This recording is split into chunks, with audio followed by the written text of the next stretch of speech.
In the tunnel. In the tunnel. In the tunnel. You're listening to In the Tunnel.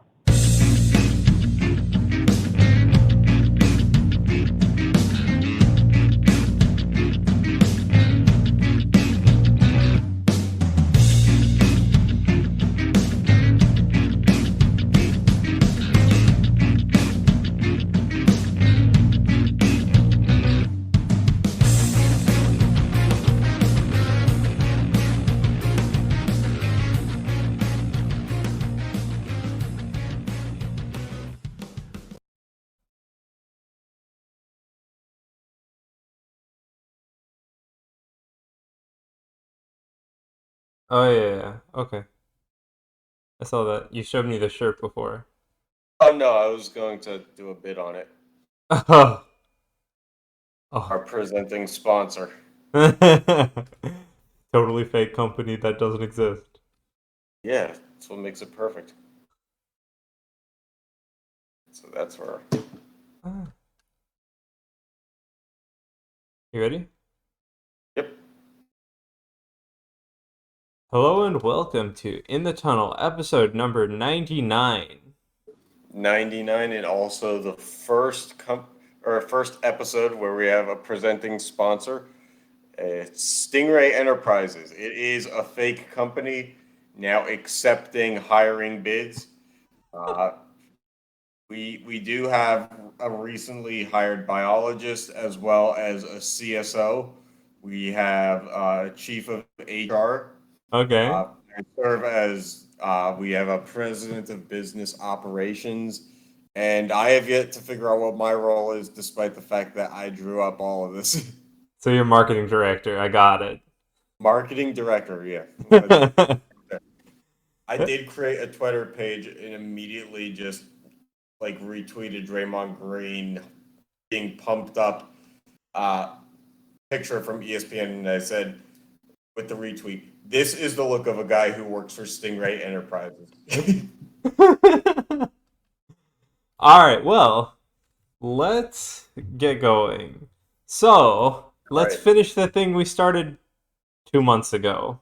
3 months Yeah, ago. do you have a view of this where we can actually see the bracket, or are we just gonna walk through this? No, this what we got. Okay, well then I'm gonna need you to take the lead here because Right. So, by the way, record-setting performance by us. Yes, it's been a long time since we've done an episode, but if you know this podcast, then you know that's what we do. yep. But we do have a little bit of news at the end of the show about some potential project that we have coming up. But for now, we are the longest running March Madness bracket in the world because we somehow started this chapter of our Wheel Madness before March Madness started, before conference tourneys were over, and we are now about a week away from the end of May, Yeah. and there's been a champion for over a month. Um And I don't know if it was just because we wanted Kansas and to potentially be right about this for as long as possible, but we were like, this is kind of like turn the tides about like we wanted to be so proactive with this. Let's get it done. We have to be in front of March Madness in its entirety. We have to because that's the opportunity we have to get views before things happen and keep things funny. And then we just like now it's actually even funnier because we left what little people actually listen to the show hanging for over a month and a half at not even the final 4 point. Like we finished the bracket because it's like at this point we absolutely had to. right. So, anyway, so at the top in the West we have Southeast Louisiana and Kansas in our final 8. Then we had East Carolina and Delaware in the East. At the South, we have USC and Ole Miss. And in the Midwest, Coppin State and UT Rio Grande. And as you said, chop and stay accidentally. I think that I mean, just for the sense of flow, chopping, copping steak should be a real thing. Good, like, I think that they should. I think it's the Eagles, Coppin State Eagles. It should absolutely just be chopping, copping steak now. yeah. All right, it's a good The little hype only thing. the Like, only let team Coppin with State no go nickname. chopping. Yeah, the only team with no nickname. They don't need one. It's just chopping steak. Yep. Anyway, in our four, we have Kansas, oh so close, East Carolina, Ole Miss, and Choppin' Coppin'. Chopping, copping. It's all of a sudden It is now their name on this podcast well, forever. it that, and it's a shame that we played out the rest of the bracket, because if we had gone with chopping, copping, by default it had to be the winner. Yeah. Because yes, we largely use a wheel, but we just kind of like Sean in our episode prep was just like, are we going higher or lower on this matchup? And we had been so long that we don't even remember the teams. I wasn't even looking at the bracket. I was just kind of scrolling Yeah. my phone, and it was like, I just had the seedings in front of me. I didn't like even know what the teams were. it was just like a squirrel running in a circle in my head, like upper, lower, just. And I was like trying to put Agni into it, like, geez, what should it be? And Yeah. if you can actually read this bracket, because we still have the worst graphics when it comes Well, to the like the we do what we can, but like the two things for the championship game was East Carolina and Ole Miss, so we had a 12 seed make it all the way. yeah. And Ole Miss was your champion of our wheel decided bracket.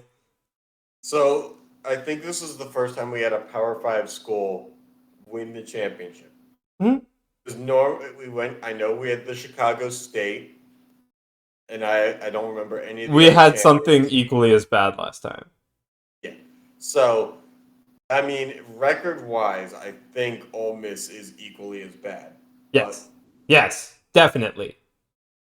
they did not make the real tournament. They were 13-19, and their season in real life And ended March 9th. considering we made this bracket when they were 13 and 17. Yeah, yeah. So they somehow then managed to lose two more games. Yep. All right. Well, congratulations to Ole Miss. You won a totally nonsensical, useless bracket. And you won a bracket that, I mean, is not going to help recruiting. Nope. Like, you could have gone to the NIT and won games. You could have gone to the CBI, won games or lost games, and you still have gotten decent recruiting. This, this don't do shit. And so, um, there are mid majors that will have better recruiting classes.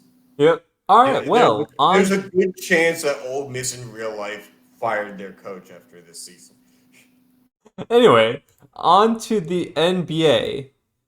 So here was the 2022 playoffs, right? Yeah, so far. So far.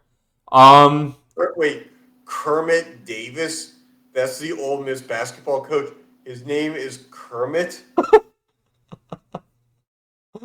well, Apparently, Kermit Davis, congratulations. You won the wheel bracket.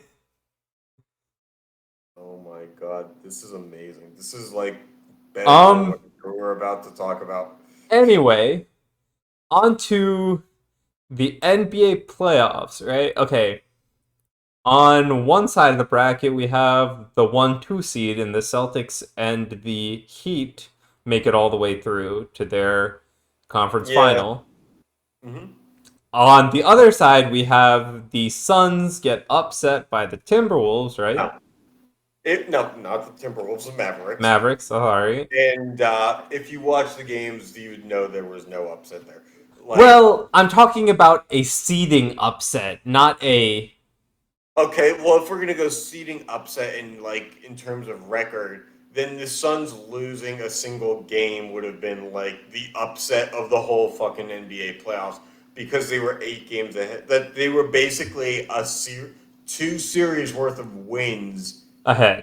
ahead of the best team the second best team in the NBA, which also lost. Yep. Yeah, so here we have the 4 seed against the 3 seed. Yeah. So I mean, look, I'll be honest with you. As a Suns fan, I thought that the Warriors had the best chance because the Suns had the best record, but you only play the teams that are like really strong in roster at every position, like the Warriors, 4 or 5 times a year if Uh-huh. they're on your in your conference. And Steph Curry, it doesn't matter how good the defense is, will get his numbers. Yep. And if you double team him, then Klay Thompson and Jordan Poole are going to get their numbers. Yep. So my thinking was if they had to play Golden State, they were going to lose to Golden State. Now, with that being said, people will say that I'm not the right kind of Phoenix Suns fan for this, but they have DeAndre Ayton, who was bigger and stronger of a front court presence than anybody that the Mavericks had. And they just decided never to pass him the ball and let Yep. him go to work.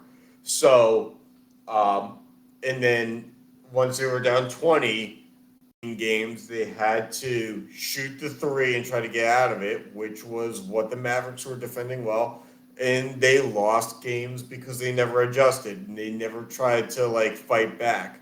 And so now, like, uh, I was watching the Penguins game 7 because it was at the same time, and because like I had hype, I was into the Suns game. I was like, all right. But by the middle of the first quarter and they were down 15, I was like, I'll give it to like the middle of the second quarter. But if it doesn't get any better, then like That's I'm going over. to watch the Penguins game, Yeah. and that's what I ended up doing. They lost by 40 some points. Yeah, that's bad. Yeah, anyway, I'm a Nets fan in my casual watching of this sport, so I really can't talk about anything. Yeah, Um, it's not great, but like for me, all right, what's the I what's the finals looking like so far? If so my thinking is in terms of how strong teams are. I think I you have would to pick the Warriors, right? yes, you absolutely You have to pick the absolutely have Warriors. to. I would have picked them anyway. That's a no doubter. They're up 2-0 in this series, which didn't mean anything last series. But like, I bet the Warriors to win tonight because like I just don't see the Mavericks like coming back. Like it didn't matter if I was tailing a gambling guy or not. Like the fact that the Warriors were what were they? I think it was like minus 130 was like a great price for a team who was Yeah. kicking ass to say the least throughout the playoffs. Okay. And what about the? They were plus 130. Oh, okay. So What about the Heat and Celtics? What do you got? that one's a bit of a toss up. Jimmy Butler is on a tear, Mm-hmm. and the Heat have great culture. But if there's one thing that the Celtics always have, it's great defense and great culture as well. So, but the Celtics have lost games because of injuries and The injuries are affecting their depth, right? well, they had some non-player staff test positive for COVID, and that took some of their starters out of Game 1. Right. Okay. So right now, I think Miami's up 2-1 in the series, Yeah.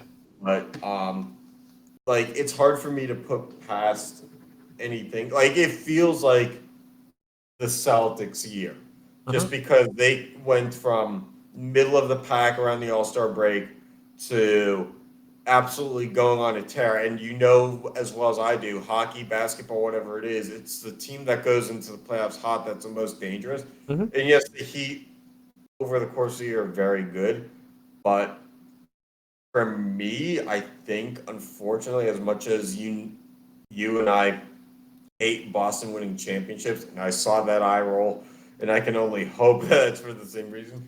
Like the Celtics just seem to be the it team. I have to pick the Celtics for this matchup too. I still think the Warriors will win whomever gets out of that one, but Yeah, and look, there is no like I would say that the most fan favorite thing that could happen is the Heat take it all at this point. mhm.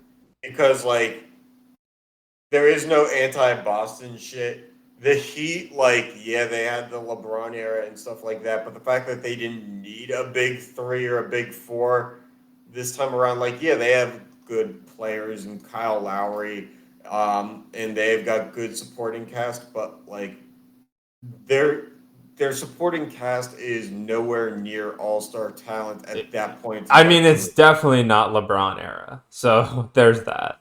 Right, which makes it, but like it's also been 6 or 7 years since the LeBron era, which is enough time for the stench to wash off of it. Yeah, true.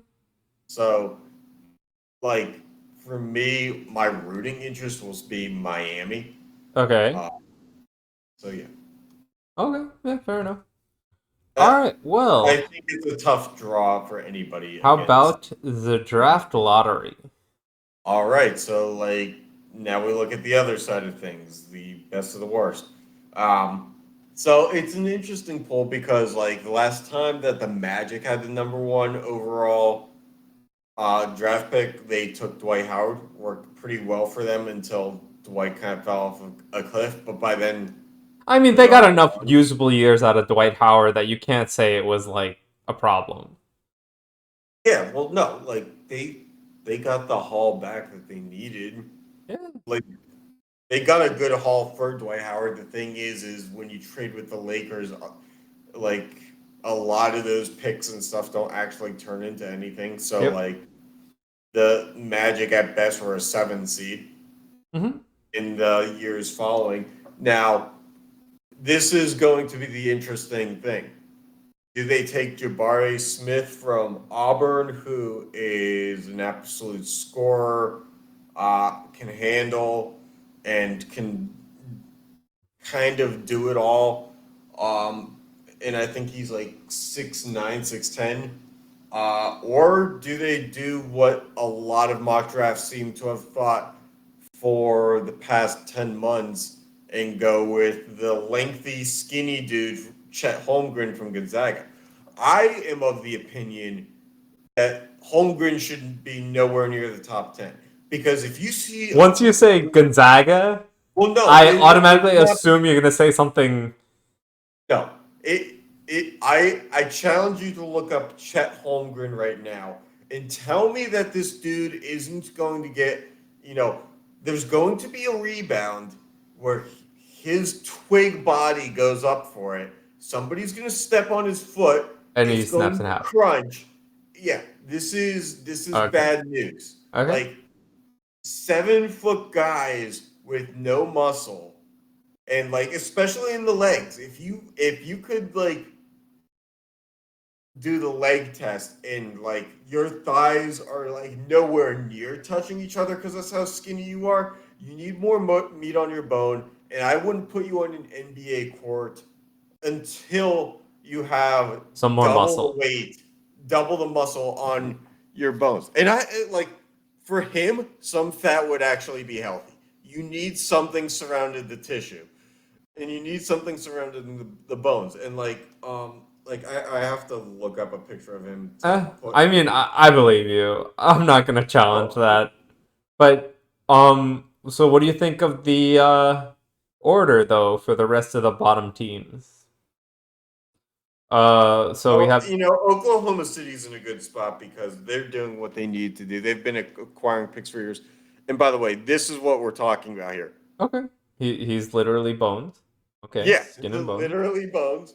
And this guy is like, somebody interviewed him and said, "Who's the best player in the NBA?" He said, "Give me 2 months, it'll be me." I was like, "No, maybe, but like, you are going to get hurt, and you are going to get hurt often. And if he doesn't, I'm going to be extremely surprised. All Because right. look at how often Kevin Durant gets hurt, and he's got the thin legs too. All right. And when he gets hurt, he's not out for a week. Mm-hmm. Yeah. Okay. So, Oklahoma City is in a good spot. They've been acquiring picks for years. So to get the 2 and the 12 is obviously beneficial. Um, Houston, they had the number 2 pick last year. They've been acquiring first round picks, or not in terms of actual picks, but first round players Hmm. in trades to get rid of veteran talents for a few years now. So this will be interesting. This will be a team that grows together, um, but will it grow well? Because if not, then it's kind of going to be a Sacramento Kings type thing where eventually you just start going through the phases of shipping out your next wave and rebuilding. It's the Pittsburgh Pirates method of doing business. Is like you gear up for that rebuild that lasts 3 years, but it takes 7, 8, 9+ years to Yeah. get it right. So that's the risk with Houston right now, and that's kind of the same thing always with Sacramento. Detroit got the number 1 pick last year, and Cunningham, who was that number 1 overall pick, has been good, but I mean, I like also think like so I don't think a number one overall pick is going to propel you into the playoffs immediately. Like no, Detroit going no, from one overall to LeBron. being like, here is I think they're still okay. I I hope to mean, see them grow some more. there's a lottery though, so Yeah. like they could still have had the worst. I don't think they did though. No, they didn't, but Detroit doesn't have the pieces built around Cunningham. Yeah, yeah, Like that's the their point. their best players around Cunningham will probably not be there in 3 years. Mhm. Okay. And yeah, Um, I mean the rest of the teams I think are just the rest of the teams like See, like Charlotte could benefit from being worse, like on a consistent basis. I know they have Lamelo, and that LeVar Ball is probably going to cry till like the cows come home about how Lamelo shouldn't be on a team that's rebuilding. But like the fact of the matter is, they're going to lose Miles Bridges, who was like their number 2 scorer this yep. year, to free agency, and because they're a small market team, they're probably not going to be able to re-sign him. Mhm. And it would have been beneficial for them to try not to contend this year, get a top 5 pick Again, I in a think very good draft, and build around Lamelo. I think the 10 teams in the playoff thing hurts the bottom of the table or the middle of the table. Oh, absolutely, it does because, and we saw this when Indiana traded with Sacramento in during the middle of the year, and Sacramento acquired Demonis Sabonis, who was an All Star, and said, "We did this because we're in the middle of the pack for a playing spot at the time. They were only 2 games out of a playing spot. Now Sacramento is the number 4 pick. Yeah, but So okay. like Being the number 4 that, pick, that actually kind of was like okay because they. yeah, but at the time they weren't that number 4 pick, and that's kind of what I'm saying is like the structure in having a play and knowing that you don't have to be 8, you just have to be 10th. 10th or 11th or 12th, really, to like be considered in contention for a spot is like, yeah, but like, are you really playing for that one game? Because even if you do make it to be the 7 or the 8 seed, you're playing a team that in the standings is 20 plus games in front of Ahead you. of you. Yeah. And at that point in a normal year when there wasn't a play-in, you would give up. Yep. And to say like, well, we have a shot because we made it this far is like, well, yeah, you're basically the automatic qualifier in the March Madness tournament from the middle of Texas that nobody has heard of, and you're going to play Kansas now. You're Yep. going to get beat by 35 points. Yeah. All right. Well, on to other sports. So we have the NHL playoffs also going on. We have some good matchups here. We have the Florida matchup with the Lightning facing the Panthers, Well, it was a good matchup. I even with how it's going, it can only expand the game in the state of Florida. I still think it's a good just because it's there and they're fighting against each other. Granted, it's the second round. I wish it was, later if possible, but it's only it was marketed as a good matchup. It's still I still tune into the games because even though the Panthers just got blown out, still something to 5-1 seems watch. to be the score of the series. Yeah, I mean still then you also have the Oilers and the Flames on the other side, which is a hyped matchup. The hope of Canada rests in that matchup. So Calgary take us home. It looks like, but Take me home, Calgary. then you have the Rangers and the Canes. This matchup wasn't as hype, but I still think it's pretty good coming out of the Metro for that, Um, or what yeah, the basically is Rangers. the Metro.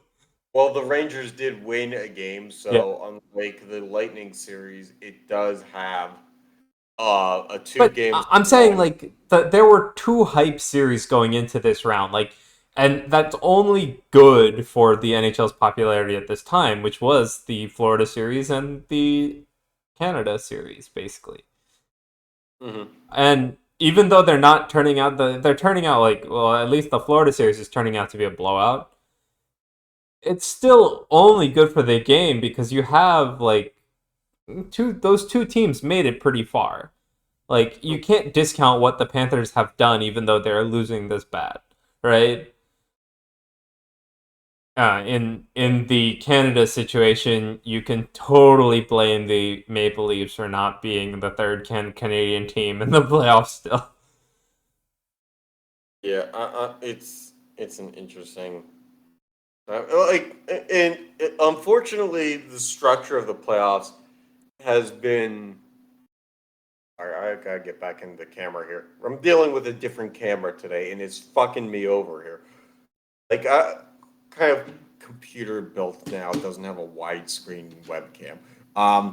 But it's an interesting playoff format because I think we agree that we like what it allows for overall. Yeah. But there are two things that suck.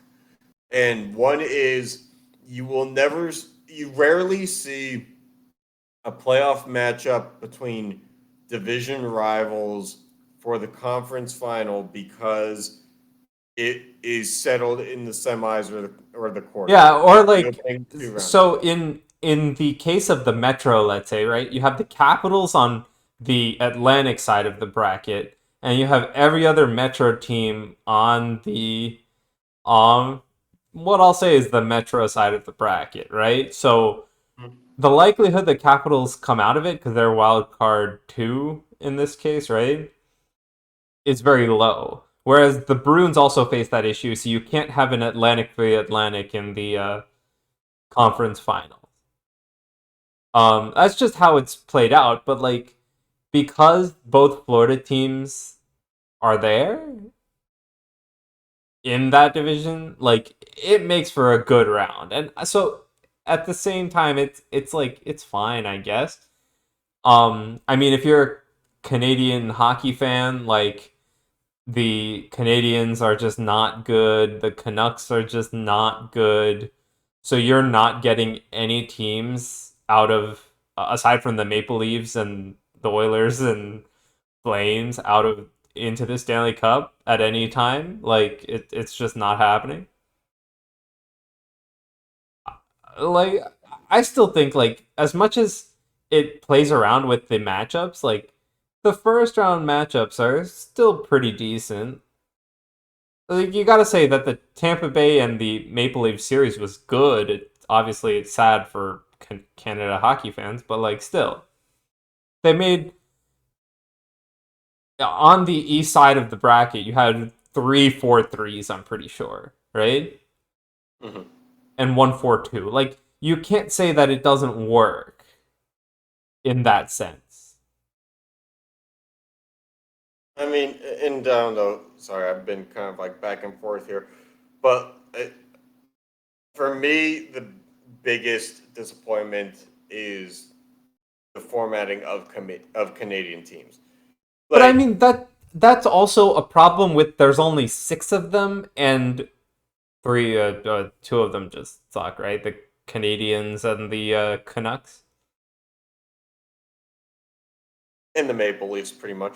The Maple Leafs made it to the playoffs. They have something Yeah, against the but that first round of the doesn't playoffs, fucking mean okay? anything. Yeah, you're right, but like it doesn't mean anything at this point. It's Oh, and been the Senators, I forgot, 40 they suck plus too. years. I mean, the thing Yeah, is, you but have, like the Senators are so far from competing that they can't even get rid of Matt Murray. So like, but I mean, the problem is more so that like I think that Toronto just has too much pressure on them always, being what they are and where they are. So I don't know, but like Toronto Maple Leafs in the first round of the playoffs, name a more iconic duo. mhm. So we'll see. All right, in non-playoff news, the Devils play-by-play announcer is stepping down after 11 seasons. He was our Doc Emrick replacement, Yeah, which so I you mean, guys he are he really good really at. came into the role really well, so it kind of sucks. He's staying on the MLS You side. guys are like the Syracuse University, but for broadcasters No, of hockey. he did the Red Bull broadcast with MSG also. So he did both. Um but like It's like Doc Emrick. but Emmerich never did he only did he He moved did to a everything. different he like Doc Emmerich was always the Devil's announcer. He moved to a different he moved to national broadcast, right? This guy was doing both at the same time. But like at the same time, it's gonna be sad because he stepped into the role really well. So I don't know. I hope that the next play-by-play announcer for the Devils is good. I hope he actually lasts longer than 5 minutes. I mean, It would be great if you guys could have a 30-year announcer. I mean, I don't know if you're gonna ever see the years of 30-year announcers anymore. I just don't think that's feasible anymore. But yeah, like, did you want to talk about this? So yeah, I had the excitement of going to my first in-person playoff game this year, Sean, and I saw the Penguins whoop up on the Rangers to a score of 7-2 and go up to 3-1 in that series. I was also there in Game 6 where the Penguins decided that it wouldn't be right for them to actually win a playoff series. Because keep in mind, I've been telling you, and I've been telling my girlfriend, I've been telling everybody I know, this was not their year. And I thought for sure they looked like they were going to prove me I wrong. mean, the Rangers And were that successfully getting they beaten by Louis Domingue. I don't think it was a no, they were not getting beaten by Louis Domingue. Let's make that very clear, because Louis Domingue was still giving up 3.5 goals a game. yeah. And so, yeah, Domingue was not much. The fact of the matter, I told my girlfriend, I was like, when we were walking around before Game 6, I was like, somebody actually got a stitched Louis Domingue jersey and is wearing it. Like, this is like legit, like from the team store, too. I was Oh like, this guy is on no. a 1 year deal and he's going to leave. And that was the game where, like, he had the puck in his glove and threw, like tried to close it and it popped out and went in with a minute left, and that's how they lost. Yep. So full penguin mode, they proved me right because they decided that the best thing that they could do was give in at the very last minute, and so they lose in overtime in Game 7. And you know, like I said before, I had the Suns game on, and that was a Game 7 too. I got to see both.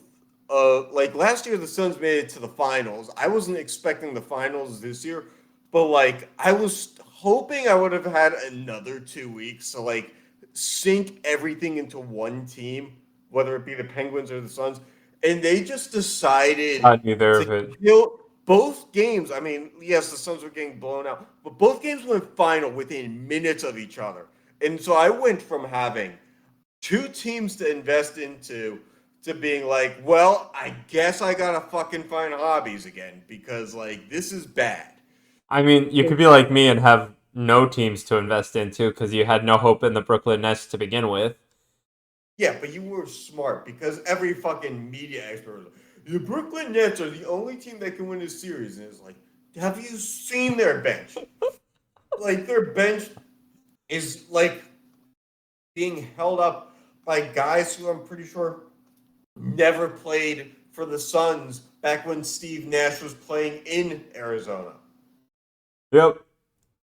All right, So, well, on to other series. You have the iconic Toronto Maple Leafs and the first round of the playoffs. Name a more iconic duo. at this point, it's so hard to feel bad for Toronto. I feel bad for the fans, but the Maple Leafs in general is different because it's not like they don't have the talent at this point. Yeah. Now, they seemingly forget to learn their lesson every fucking time. And you can probably tell where I'm going with this. Oh yeah.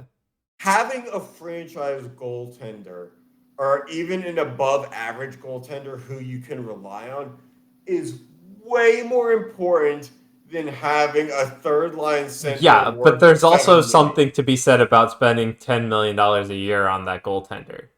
Don't do that. Yeah, but time and time again, you win with weaker bottom six lines. Yeah. And time again, you win with having 1 to 2 strong defensive pairings and a third that's, guys who are on 850K contracts. And then you supplement that with great goaltending. Yeah. And the fact of the matter is, for whatever reason, it doesn't matter who's running the show behind the bench or in the office for Toronto, there has been no interest in that. And Frederik Andersen was an all-star, but he was never actually that guy. I think if this was a few years ago, not too many years ago, but like a few years ago, he could have. He was decent I will, enough to I have a will good say, team in front of I will for say a few there was years. that year. I will say there was that year where he was hurt in the first round, and because of that, they were playing Campbell, I think it was. Yeah, And that year was like Anderson's best year. That but team even probably had then, the best like chance.